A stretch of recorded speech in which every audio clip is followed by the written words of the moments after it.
বাবা ও ছেলে একটি গাধা কিনে তিনজনে হাটের দিকে রওনা দিল। তাদের উদ্দেশ্য গাধাটিকে হাটে বিক্রি করবে। তিনজনে একসঙ্গে হেঁটে যাচ্ছে। কিছু দূর যাওয়ার পর এক ভদ্রলোক বললেন, এরা কি বোকা, গাধরা থাকতে দুজনে হেঁটে হেঁটে যাচ্ছে। বাবা চিন্তা করলে, তাহলে এক কাজ করি, বাচ্চাটাকেই গাধার পিঠে চাপিয়ে দিই, আমি না হেঁটে হেঁটে যাচ্ছি। একটু এগিয়ে যাওয়ার পর তাহলে বলতে বলছে, দেখো ছেলেটা গাধার পিঠে চড়ে বুড়ো বাপটাকে হাঁটিয়ে হাঁটিয়ে নিয়ে যাচ্ছে। মনে মনে ভাবলো, ছেলেটা চিন্তা করলে দরকার নেই বাবা, গাধার পিঠ থেকে নেমে পড়লো এবং বাবাকে বললো, তুমি যাও, আমি হেঁটে হেঁটে যাই। আরেকটু এগিয়ে যাওয়ার পর আরেক ভদ্রলোক বললো, আচ্ছা নিষ্ঠুর বাবা তো,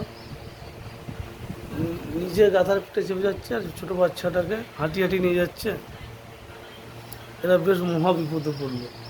কিছু না ভেবে কী করবো চিন্তা করে গাধার পিঠ থেকে নেমে পড়লো। যে তিনজনাতে চিন্তা করলে আর দরকার নাই, এবার গাধাটাকে পায়ের দড়ি দিয়ে বাঁধবে এবং বাঁধার পর তার ভিতরে বাঁশ ভরে দুধ দিয়ে গাধাটাকে নিয়ে ওরা হাটের দিকে রওনা দিতে হবে।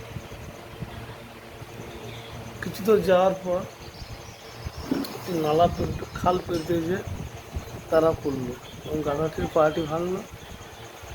তারা হাটে গরু গাধা বিক্রি করলো না, তারা বাড়ি ফিরে গেল।